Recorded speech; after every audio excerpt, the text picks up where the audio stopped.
मेरे सभी किसान भाइयों को नमस्कार। मेरा नाम है नितेश जैन और आप सबका स्वागत करता हूं मैं अनाज के इस ऑफिशियल यूट्यूब चैनल पे।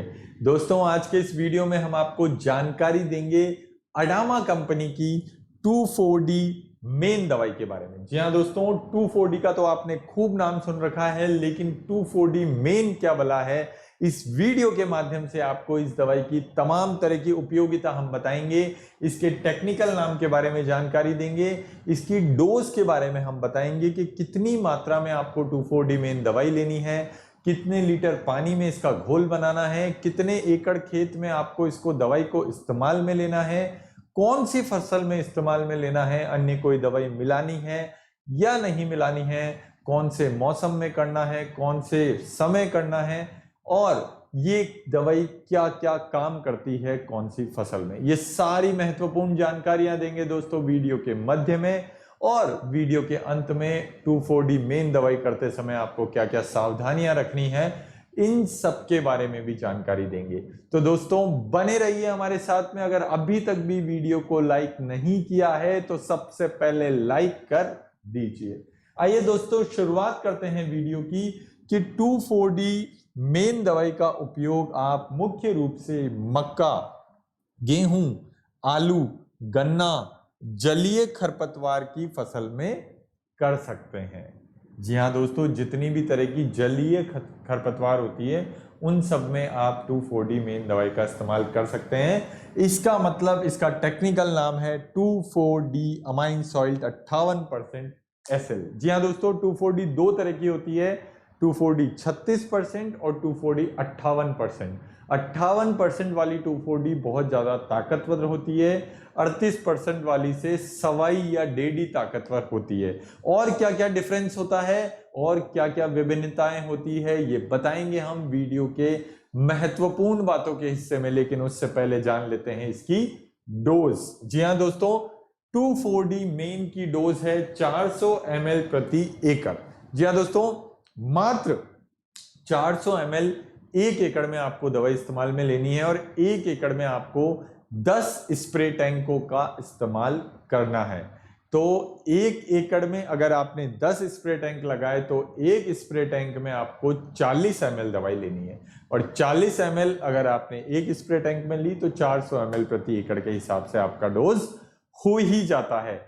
स्प्रे टैंक वो होता है दोस्तों जो हम कंधे, हाथ की टंकी बोलते हैं, जो कंधे पे रख के, और 15 से 18 लीटर पानी होता है इसमें, और उसको हम स्प्रे करते हैं। उस एक स्प्रे टैंक में आपको 40 ml दवाई लेनी है। अब बात कर लेते हैं दोस्तों महत्वपूर्ण बातों की। जी हाँ दोस्तों, ये गन्ने, धान, गेहूं, मक्का की फसलों में जो उपस्थित घास, मोथा, जितनी भी चौड़ी पत्ती के घास है, उन सभी को नष्ट करता है, नियंत्रण में लाता है। जहां दवाई का छिड़काव होगा बस वहीं पर ही खरपतवार नष्ट होगा। जी हाँ दोस्तों, ये सबसे मोटा फर्क है 38% और 58% की 2,4-D में, कि 38% की 2,4-D को तो आप कहीं पे भी स्प्रे कर दो, वो ऑटोमेटिक पूरी घुल जाती है, पत्ते में अवशोषित हो जाती है और सारे खरपतवार को अपने आप पहुंच जाती है। लेकिन 58% 2,4-D जहां पर इसका स्प्रे होता है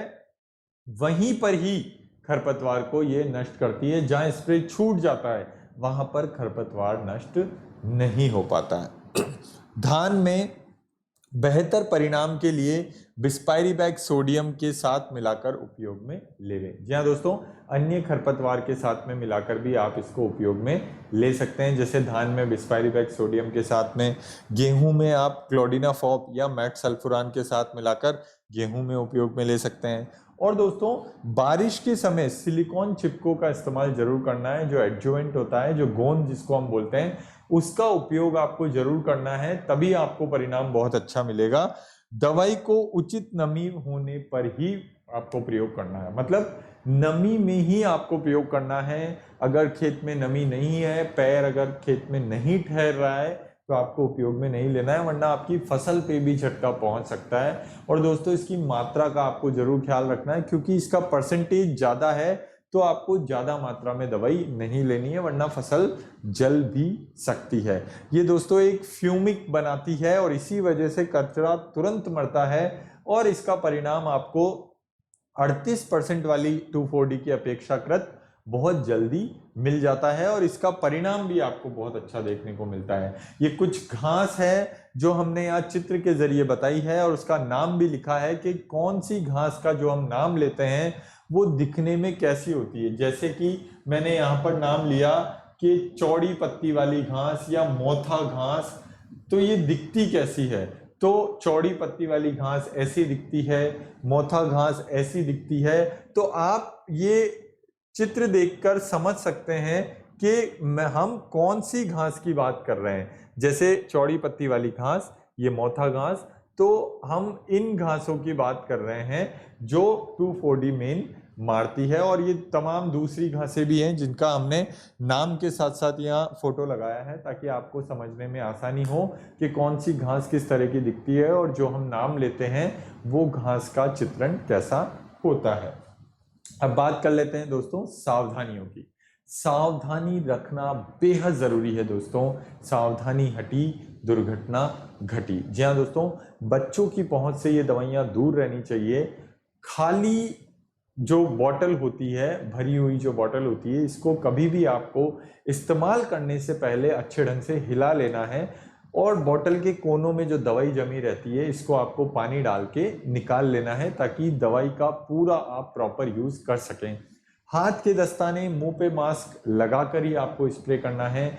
अच्छी नमी में ही आपको खरपतवार नाशक दवाई का स्प्रे करना है। दवाई, खरपतवार नाशक दवाई के साथ में अन्य कोई भी दवाई आपको नहीं मिलानी है, मतलब कीटनाशक और फफूंदी नाशक दवाई नहीं मिलानी है। अन्य खरपतवार नाशक दवाई आप मिला सकते हैं, चिपको या एडजॉइंट आप मिला सकते हैं। बेहतर परिणामों के लिए हमेशा नैपसैक स्प्रे पंप और फ्लैट फैन नोजल का ही प्रयोग करना है। और स्प्रे बिल्कुल दोस्तों इस तरीके से करना है जैसे जमीन पे हम कालीन बिछाते हैं, चटाई बिछाते हैं, उस तरीके से आपको स्प्रे का फव्वारा बिछाना है। कोई भी जगह छोड़नी नहीं है। जहां पर जगह छूटी वहीं पर ही कचरा उगने से आप नहीं रोक पाएंगे। ये आपको बिल्कुल गांठ बांध लेनी है। ज्यादा गर्मी में दवाई नहीं करनी है। सुबह के समय ठंडे वातावरण में हल्की नमी में ही आपको दवाई करनी है ताकि दवाई का परिणाम बहुत अच्छा आपको मिल सके। और दोस्तों भूखे पेट तो कभी दवाई करनी ही नहीं है। जब भी आप दवाई का स्प्रे करने जाएं तो अच्छा सा आहार लेकर, भोजन लेकर ही दवाई का स्प्रे करें। खेत में दवाई का स्प्रे करते समय कभी भी आपको खाना पीना नहीं खाना है। और हवा से विपरीत दिशा में कभी भी स्प्रे नहीं करना है। जिस दिशा में हवा बह रही हो उसी दिशा में आपको स्प्रे करना है ताकि दवाई की एक मात्र बूंद भी वेस्ट नहीं जाए और दवाई का आप पूरी तरीके से उपयोग कर लें। आपके मानव शरीर पर भी दवाई वापस आकर ना लगे। और दोस्तों दवाई पूरी तरीके से उपयोग में लेने के बाद में जो खाली बॉटल, खाली पैकेट, खाली कट्टा, खाली थैली कुछ भी बचता हो उसको आपको नष्ट करके आबादी से दूर जमीन में गड्ढा खोदकर खेत में ही आपको इसको गाड़ देना है। अन्य किसी उपयोग में दवाई को बिल्कुल भी नहीं लेना है। खाली बॉटल को नहीं लेना है। ये थी तमाम जानकारियां 2,4-D मेन दवाई के बारे में। और आने वाले वीडियो में हम आपको जानकारी देंगे ग्लाइफोगन दवाई के बारे में। जी हां दोस्तों, अडामा कंपनी की ग्लाइफोगन दवाई के बारे में आने वाले वीडियो में विस्तार से और व्यापक रूप से आपको जानकारी देंगे। इस दवाई की तमाम विशेषताएं बताएंगे। तो दोस्तों अगर ये वीडियो आपको पसंद आया हो, ये जानकारी आपको अच्छी लगी हो, तो इसको दूसरे किसान भाइयों के साथ में जरूर शेयर करिए। व्हाट्सएप, फेसबुक, इंस्टाग्राम पे शेयर करिए, स्टोरी लगाइए, स्टेटस पे लगाइए वीडियो के लिंक को और ज्यादा से ज्यादा लोगों में इस वीडियो को प्रमोट करिए अगर जानकारी पसंद आई हो तो। और दोस्तों इस वीडियो को तो लाइक करना ही है, चैनल को सब्सक्राइब कर लीजिए, नोटिफिकेशन का घंटी वाला बेल आइकन दबा लीजिए ताकि आने वाले वीडियोस की जानकारी आपको नोटिफिकेशन के माध्यम से मिलती रहे और आपका और हमारा साथ ऐसे ही बना रहे। दोस्तों नमस्कार।